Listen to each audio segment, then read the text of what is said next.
Olá, meus amigos! Estamos de volta com histórias de uma quase lady. Hoje vamos contar algumas histórias assim interessantes sobre a Para quem é história interessado, de né? quem, mano?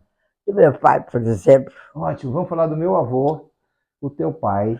um homem do tempo antigo, não tão antigo, mas antigo.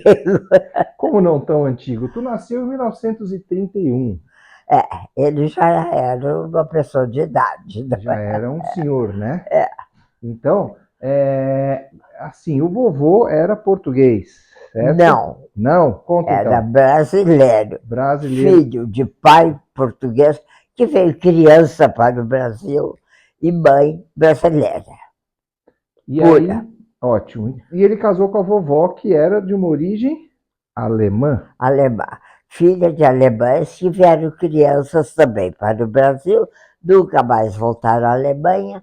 Em um certo período da vida, naturalizaram-se brasileiros, falaram alemão até o fim da vida, mas se consideravam cidadãos brasileiros. Bom, eles eram brasileiros, né? Eram brasileiros, não de nascimento, mas Mas como viviam no campo, nas no colônias, na campo cidade era uma pequena? colônia muito fechada, como aliás todas as colônias são, e falavam somente alemão.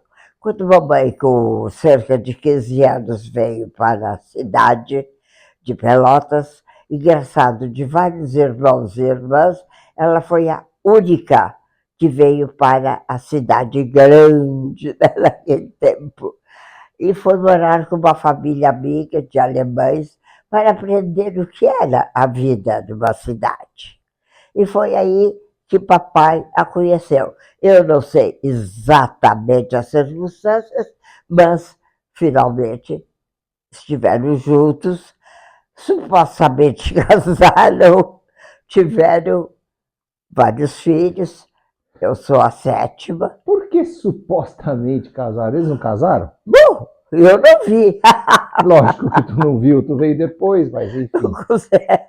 Mas me conta do vovô. O nome dele era Paulino. Paulino Duarte de Lemos. Ótimo. O E Duarte de vovó, Lemos do papai. Descendente de nobres portugueses. Isso aí é uma questão de, acredite se quiser, porque minhas tias, velhíssimas, solteironas, convictas, um dia numa faxina em casa, até hoje a família quer matá-las, né? Já morreram faz muito tempo, ainda bem. o que aconteceu nessa faxina? Fizeram uma faxina tão grande que jogaram toda a papelada que supostamente provava que os Lemos eram descendentes nobres, Bom, de senhores de castelos, enfim, daqueles tempos das cruzadas, etc., que todos conhecem, né? e o vovô fazia o quê? Quais são as tuas lembranças do vovô? Ou seja, Bem, ele trabalhava fez com o quê? Ele foi muitas coisas militar? Tu falou que da ele foi vida. militar, né? Da época que mamãe era criança, ele foi militar. Ele lutou em algumas revoluções, porque o Rio Grande do Sul, para a distração de todo mundo, vivia revoluções naquela época. Um motivo ou outro, eles estavam brigando. Ele tinha que brigar com alguém, né? E as brigas eram terríveis, eram terríveis que o papai contava, eu e minha irmã menor nos arrepiávamos de ficar apavoradas. Tu me deixou aqui uma foto do vovô com roupa militar, né? É, Vou mostrar para vocês aqui, ó. Mas não se preocupem, a porque a espada. foto não é muito boa. Mas eu vou depois colocar a foto melhor aqui para vocês poderem ver. Essa foto aqui, o que te traz de lembrança, assim? Bom, lembrança que estava na parede da minha casa durante muitos séculos. Quando eu casei, ou não, bem depois de eu casar, quando a casa foi desmanchada, mamãe perguntou se eu queria, eu quis. Eu sou saudosista, Desculpe, me falhou aí. Falhou. E resolvi ficar com algumas fotos antigas. E essa foto ficava na parede da tua casa, então? Exatamente, junto com outras velharias, não é? Velharias? Não, né? Lembranças. Aqui, mal e mal, dá para ver uma espada que vai praticamente até o chão. Eu acho que apoiava no chão, sim. Eu vi muitas vezes essa espada criança e mocinha.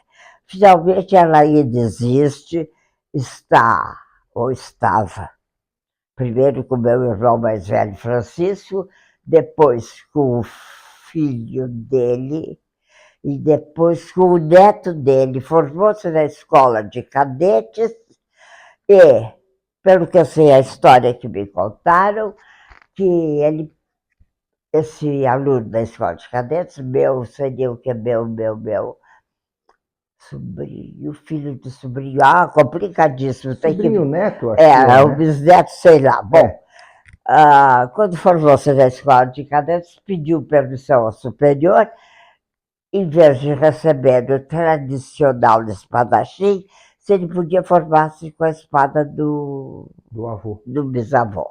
Bisavô. E o superior permitiu. Então ele mandou limpar, brilhar, ficou assim tinido, dizem, eu não vi. E foi a glória dele, formou-se com aquela Então ele espada. se formou na escola de cadetes com a espada do bisavô dele. Exatamente. Olha. Deve ter sido emocionante para quem viu, quem se interessou, a família provavelmente. Deve estar com ele até hoje, provavelmente. Provavelmente. Ou talvez já passou para um filho. E provavelmente assim. Vai passar de geração em geração. Exatamente. Eu, pessoalmente, infelizmente, nunca mais vi a espada. Mas está em boas mãos, com certeza. Provavelmente continua em Porto Alegre.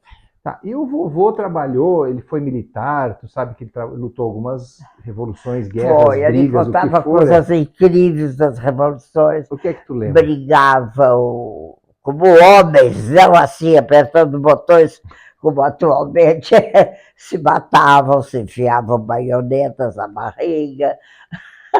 Papai contava, nós ficávamos, eu e minha irmã, embaixo das cobertas de pena, tá só os olhos de fora, apavorados.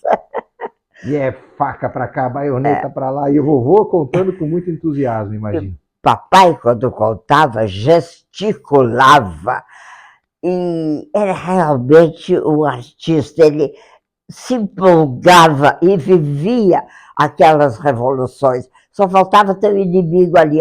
Se tivesse, já estaria morto na certa. Não ia sobrar pedacinho para contar a história. Então, ele fazia os gestos de enfiar a baioneta, de rastejar, de se esconder. É incrível. Ele conta sobre os paraguaios que atravessavam o rio durante a noite com a baioneta nos dentes e vinham das tendas dos brasileiros dormindo e degolavam. Histórias horrorosas, degolavam os rapazes. Olha, desculpa, a sangria está atrapalhando. A sangria foi forte. Que mais? Além dessas histórias de guerra? Bom, ele contava que às vezes eles roubavam frangos, galinhas do campo e iam assar, morrendo de fome estavam, assar enquanto não estavam lutando. Aí davam aviso que os inimigos vinham chegando, eles jogavam terra nas brasas, apagavam, pegavam um pedaço do frango ainda cru, saíam mordendo, pegavam as baionetas, os rifles e as espingardas e saíam para lutar. Ele contava tudo isso, gesticulando. Olha, a sala era pequena para tanto movimento. Foi incrível, me queria ouvir desse tipo de histórias. Tá, mas aí passou a época das revoluções, guerras, o vovô fez o quê da vida? Bom, meu Deus, o vovô veio. Ele era o irmão pobre de uma família de ricos. Os irmãos eram, a maioria, muito bem sucedidos. Ele era meio, eu desconfio, mas não tenho certeza, ele havia de ser a ovelha negra da família, porque todos fizeram fortuna, menos ele. Ele trabalhou na companhia telefônica, Eu me lembro de uma vez ele contando que fazia a cavalo cobranças de telefone pelo campo, de fazenda em fazenda, de estâncias charqueadas. Tinha o telefone, era o maior modernismo, e ele fazia essa cobrança a cavalo, e ia juntando dinheiro a tal bala de garupa. Como é que chama isso aí que tu falou? Bala de garupa. Mala de garupa. É só ouvir o disco que eu tenho antigo, já sabe o que é que é. Quem é do Rio Grande do Sul sabe. Quem não é do Rio Grande do Sul, a mala de garupa era uma mala específica ou simplesmente uma mala que ficava amarrada no cavalo? Garupa é do cavalo, Sim, atrás a da parte de trás, sela. das ancas. Ali ela ia amarradinha. Então ela tem um feitio anatômico que ficava muito, muito confortável, não incomodava o cavalo, né? E Entendi. ali ele podia botar o dinheiro todo. Né? Ficava cheio, né? Era tudo, não existia cheque, e era moedas de ouro muitas vezes, e etc. e tal. Bom, ele era o homem de confiança da companhia telefônica naquela época. Para essa parte de cobranças, né?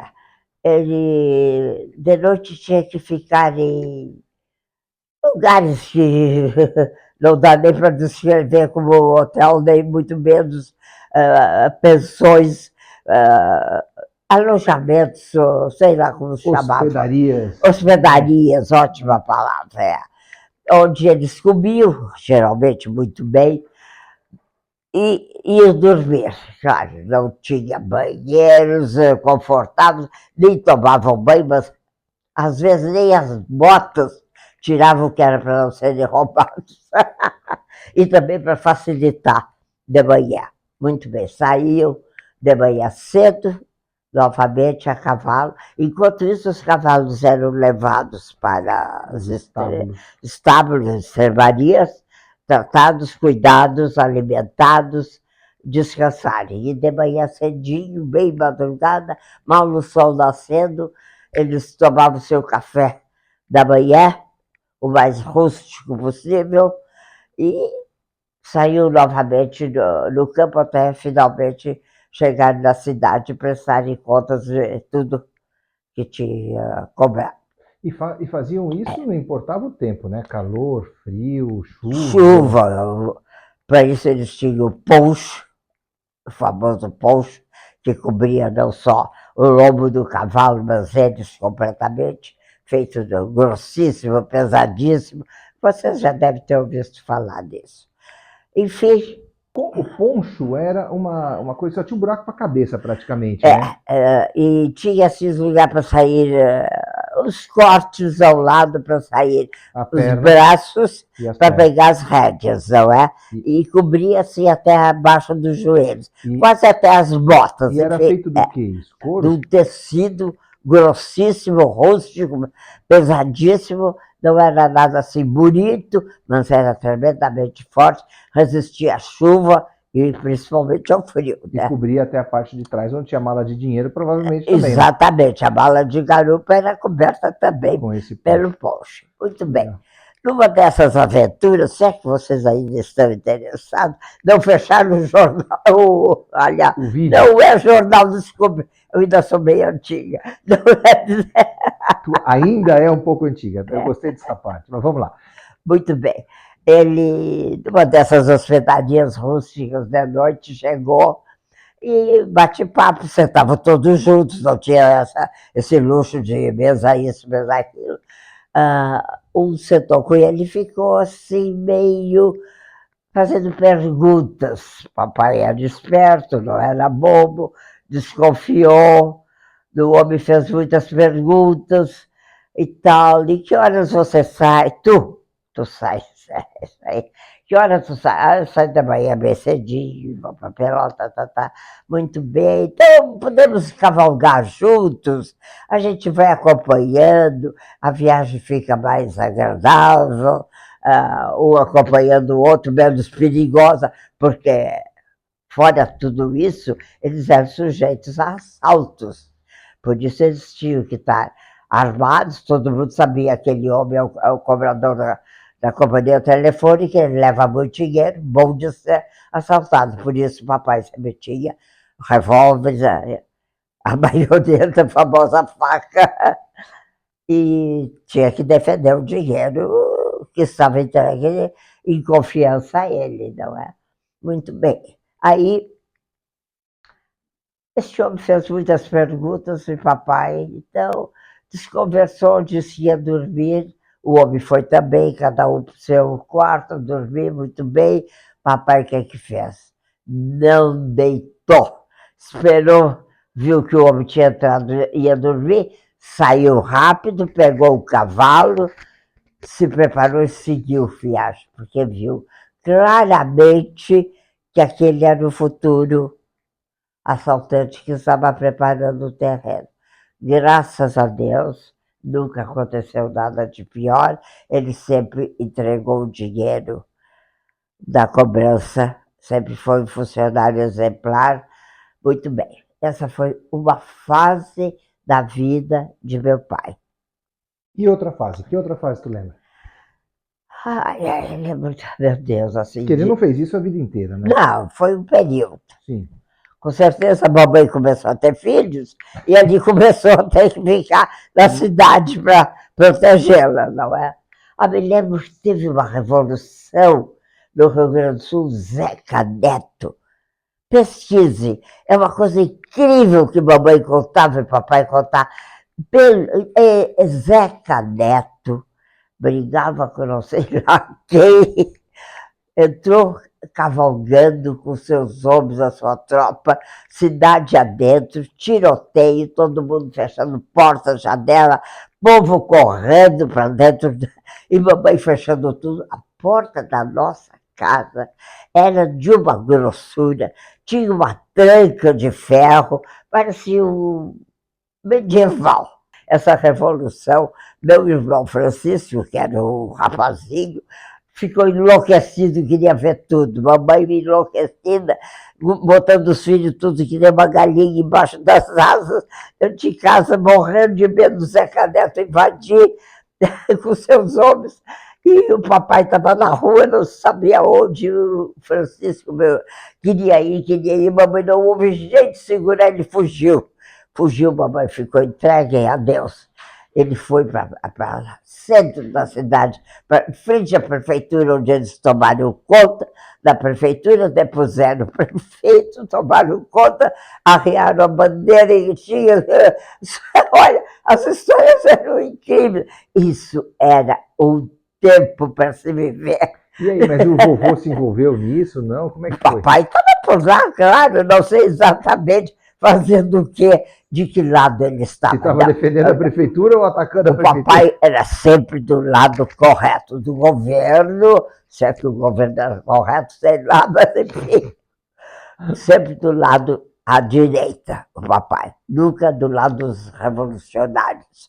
Enfim, quem ganhou já esqueci, não importa se vocês estão interessados, leiam a história. Fica aí uma sugestão interessante para aprofundar o estudo, né? Olha, foi uma época, diz que o tiroteio das paredes, das janelas, os buracos, todo mundo no dia seguinte verificando, olha o tiro aqui, acolá, cada um queria ter mais tiro que o outro. Queria ter mais tiro que o outro. Olha, eu estou me divertindo, mas deve ter sido uma época terrível. Tá, e o vovô trabalhou sempre com essa parte de cobrança? Como é que é? Bom, ele foi, não sei exatamente tudo que ele fez, sim, mas ele, uma época, foi cobrador do clube comercial. O Baixeca, que era um filho maravilhoso, mas clube de Pelotas. Desculpa te interromper. Ele foi cobrador do clube comercial depois de ter trabalhado como administrador de um homem. Né? Ah, sim, ele foi administrador de um homem milionário da época, uma coisa de louco. Chamava-se Haroldo, desculpe se tem algum herdeiro ainda, da Maia Farinha. Agora, não me lembro se era Farinha ou Farina. Ok.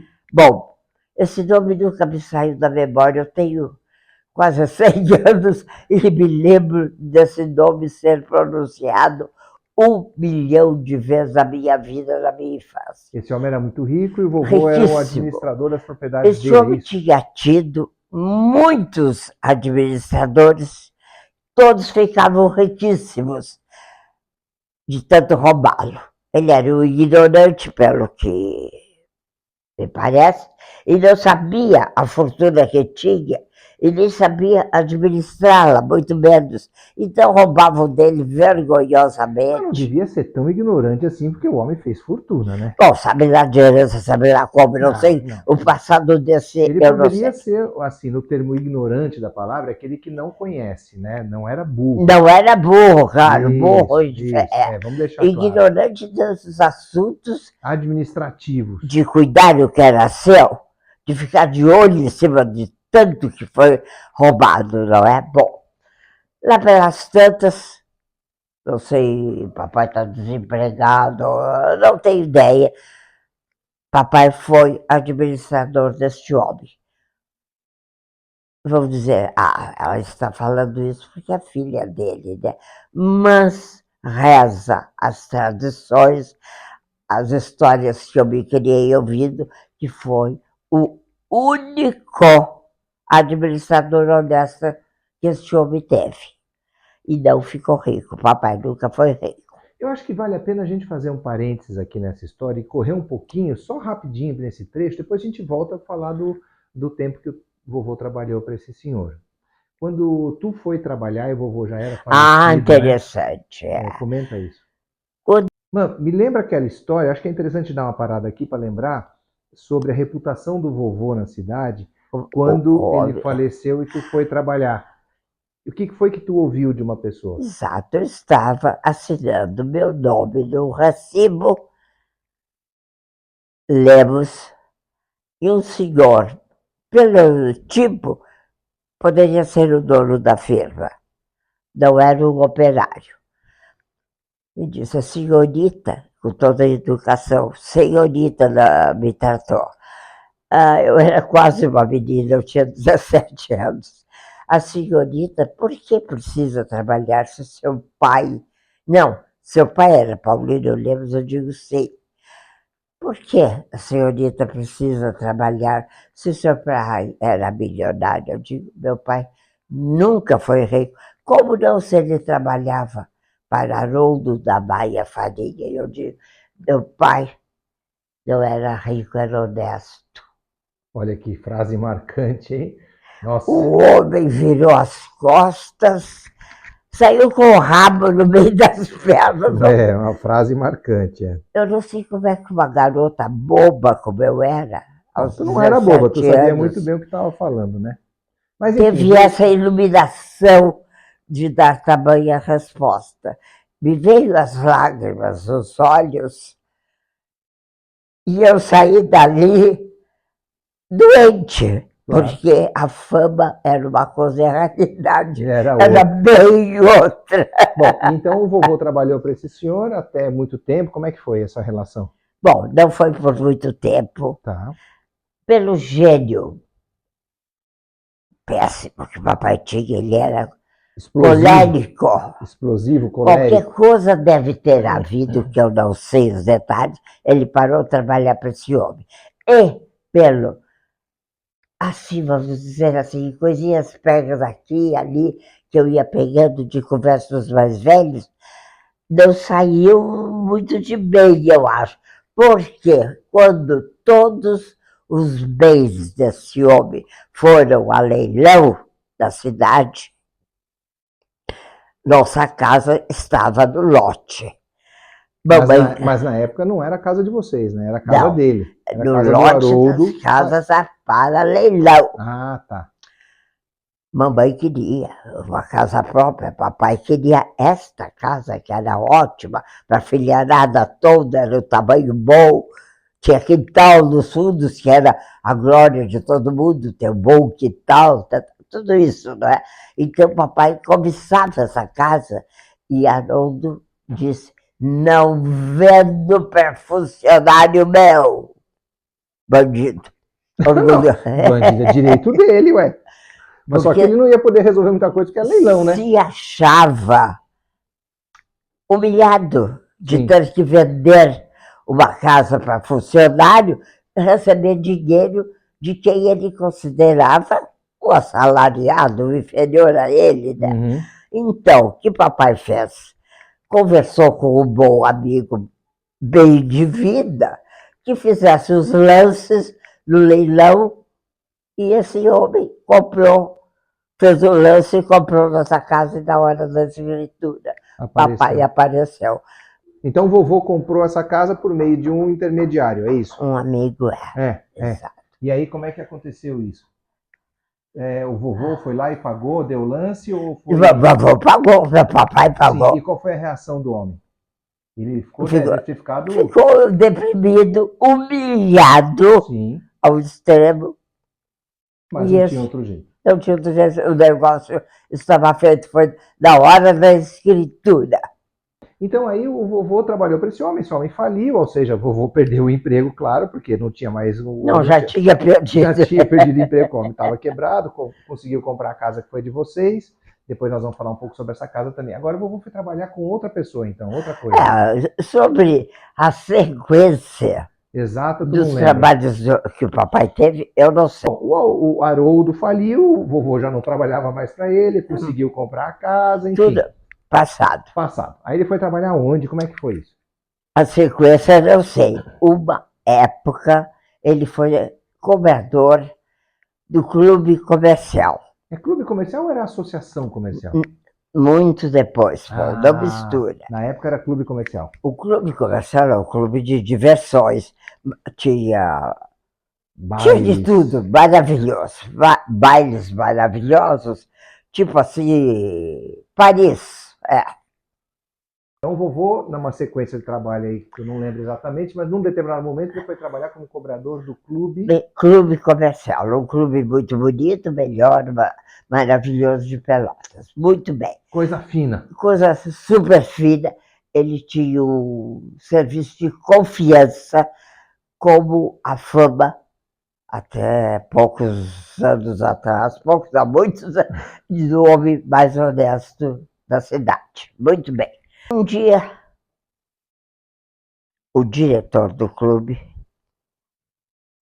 teve, não sei o que, acho que quis ter uma briga com o papai, quem sabe lá, porque acusou o papai de desonestidade. Bom, para finalizar o assunto, o homem foi parar no hospital todo ensanguentado e cortado, porque papai tirou a faca de prata, que toda a vida usou no colete, embaixo do casaco do terno, e terminou com o homem, porque honestidade era o maior bem do meu pai. Podia lhe faltar, nunca faltou, claro, entre parênteses, comida, roupa, mas nunca deixou de ser honesto, honestíssimo, e nos criou assim. Então, ele não teve outra reação a não ser matar o homem. Foi o chega para lá que não chegou à morte, mas o homem foi parar no hospital. Ele tirou a faca do colete e acabar. E foi para cima do homem. Conclusão, ele foi para casa depois disso, não é? Um para o hospital, o outro para casa, papai para casa. Quando chegou mamãe, ficou quase louca de ver o papai todo ensanguentado. E papai muito calmo, se é que o papai podia ficar calmo algum dia na vida, e disse assim: calma, Olga, este sangue não é meu, é do meu chefe. Ai, socorro, a mamãe ficou apavorada. Bom, eu não sei o que aconteceu, mas acho que o vovô não continuou nesse emprego. Ele naturalmente perdeu o emprego. O homem com um monte de filhos, esposa, um monte de filhos, ficou desempregado às vésperas do Natal. Mas a honra dele foi lavada a honra dele lavada a sangue. É isso. Bom, meus queridos, vocês podem rir ou chorar, fique à vontade. Eu quero que tu fale alguma coisa assim agora, que tu lembra, alguma passagem interessante do vovô, do teu pai, em casa, com a família, com os filhos, assim, nas refeições. Como é que era isso? Se tu tem uma memória sobre papai isso. Era um desses homens coronéis do tempo antigo. Uma mesa comprida, Uma mesa. O papai tinha o maior orgulho daquela mesa, porque ele dizia sempre assim: pode ter um terremoto, o telhado da casa cair, esta mesa resiste. Se houver uma revolução, todos para baixo da mesa, a mesa aguenta tiro. Aquela mesa era o orgulho do Era uma papai. senhora mesa. Era tão pesada que ninguém nunca conseguia. E enorme, comprida, no tempo antigo, sabe como é que Deixa eu era? ver se eu adivinho essa. Gavetas douradas. O vovô sentava na cabeceira. Mas, claro, sem dúvida, né? Os filhos, uns da direita, uns da esquerda. E a vovó ao lado dele. A vovó lá do que? A vovó caminhando em volta. Servindo todo mundo, vendo se todo mundo estava comendo, se queria mais, etc. e tal. Coitada, a mamãe sentava no fim, quando todo mundo já estava satisfeito, não é? Bom, no fim da refeição, papai sempre dizia: Olga, meu cafezinho. Estava tudo na frente dele. Xicrinha, pires, colherinha, açucareiro, colherinha do açucareiro, tudo bonitinho. Ao alcance da mão dele. Era só estender a mão. E ele: Olga, meu cafezinho. A Olga vinha docilmente, como era costume da época, e servia o cafezinho. E ele dizia: açúcar, Olga. O açúcar estava em frente dele.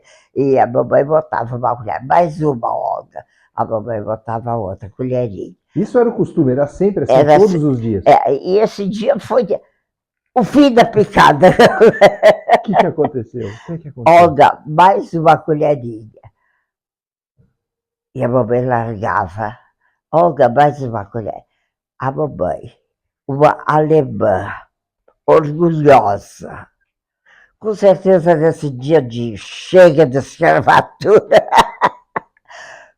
botou a última colher de açúcar, pegou a colher da xícara, enfiou dentro da xícara, ficou de pé, claro, de tanto açúcar que tinha, e virou as costas sem dar uma palavra e foi embora.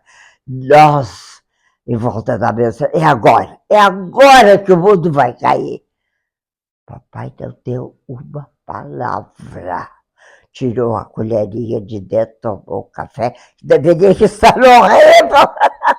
E ninguém mais falou do assunto. Assunto cerrado. Vovó botou a letra. Bom, aqui também tu separou essa foto, eu vou mostrar para vocês depois essa foto melhor. Aqui, ó. Estão vendo aqui um senhor de óculos, já calvo, e uma criancinha no colo. Quem são essas pessoas na foto? Ah, sou eu, pequena e boba, apaixonada pelo papai. E aqui atrás, gente, tem escrito, ó. Vou botar as fotos para vocês poderem ver calmamente. Está escrito assim: ao meu bom pai, com E, tá? E amigo, um afec, com 2 Fs, afectuoso abraço, oferece com 2 Fs o Francisco. O Francisco era o filho mais velho, o orgulho da família, então, que foi para Porto Alegre. O dia que entrou no emprego, ficou lá até a morte. Não, a aposentadoria. E aqui vamos deixar o pessoal curioso mais uma vez. Nós vamos falar sobre o tio Francisco, porque ele tem umas passagens muito legais, né? Principalmente com o Pombal. Isso depois... Mas a gente vai falar sobre isso. Agora, tem um outro material que tu separou aqui, muito interessante, que eu quero que tu comente sobre isso. Pelo que eu vejo, esse material é de 1938. Meu Deus, vou mostrar para vocês. 7 anos, É um cartão postal com a imagem aqui da Estação da Luz de São Paulo e tem um texto atrás, que na verdade tem o selo, está aqui endereçado a Paulino Lemos. E eu vou ler, aqui está escrito para vocês: excelentíssimo, muito afetuoso, abraços do... Aí eu não consigo identificar, Adrefilho, enfim, não consigo identificar. São Paulo, 9, aqui parece ser um 5, de 1938. E aqui está escrito o endereço, para quem ia, né? Para o endereçado, né? Excelentíssimo Paulino Lemos, Pelotas, Rio Grande do Sul. O que tu quer comentar sobre esse cartão? Por aí vocês veem, onde está o endereço? Gente, Observe, não tem endereço, só está escrito Paulino Lemos, Pelotas, Rio Grande do Sul. Pelotas. E esse cartão chegou. Não era nenhuma aldeia, nenhuma vila. Sim, mas não tinha um endereço. Era uma cidade já grandinha, próspera, a chamada a Princesa do Sul, né? Papai era tão conhecido, importante, vamos dizer, sem querer falso orgulho, porque eu sou filha, claro, não é? Não precisava endereço, mas o carteiro sabia onde era. Eu fico imaginando, em 1938, a pessoa chega em São Paulo, vem do Rio Grande do Sul, porque provavelmente era um amigo dele. Claro, passeando aqui. Ou veio a trabalho, enfim, chegou de trem, provavelmente, da Estação da Luz. Exato. Mandou um cartão postal para o amigo e só escreveu o nome, a cidade e o estado. Aí ele coloca isso no correio. Tudo bem que o correio aqui de São Paulo não ia se preocupar com isso, tanto faz, pagou, manda. Aí esse cartão chega em Porto Alegre, porque é a cidade principal. Vai para Pelotas. Aí chega alguém do correio, olha para aquele cartão e fala, isso aqui vai para Pelotas, põe lá na caixinha de Pelotas. Aí chega em Pelotas, esse cartão, o carteiro olha e fala assim, para onde vai? Ah, vai para casa do Paulino. Paulino Lemos, Gonçalves Chaves, 819. Sim, mas não tinha um endereço. Mas todo mundo sabia. Né? Muito bom. Algo mais para falar do vovô ou a gente encerra por aqui? Bem, tem coisas desagradáveis que eu não vou contar, não é? Nada? Nada assim? Esfaquear o chefe não foi desagradável? Não, bom, para mim tanto faz, nem conheci o chefe. Talvez ele merecesse. Eu faria o mesmo. É possível, é possível. Eu faria, ó, se alguém dissesse que eu era desonesta, faca não tinha, mas ia em cima. Mas ia ouvir uns bons desaforos. Unhas serviriam, né? E talvez até uma tunda de laço. Provavelmente. Se você não sabe o que é uma tunda de laço, pesquise. Porque... Vá ao Rio Grande do Sul. E apronte uma lá para você ver se você não vai levar uma tunda de laço. Mas não o Rio Grande do Sul turístico. Sim. O Rio Grande do Sul verdadeiro, do campo, das fazendas, falar com os capatazes do galpão. Isso é o Rio Grande do Sul. Bom, então é isso por hoje. Por hoje chega. E a gente vai ter mais um logo em breve com mais alguns assuntos aí para a gente contar. Beijos e até logo.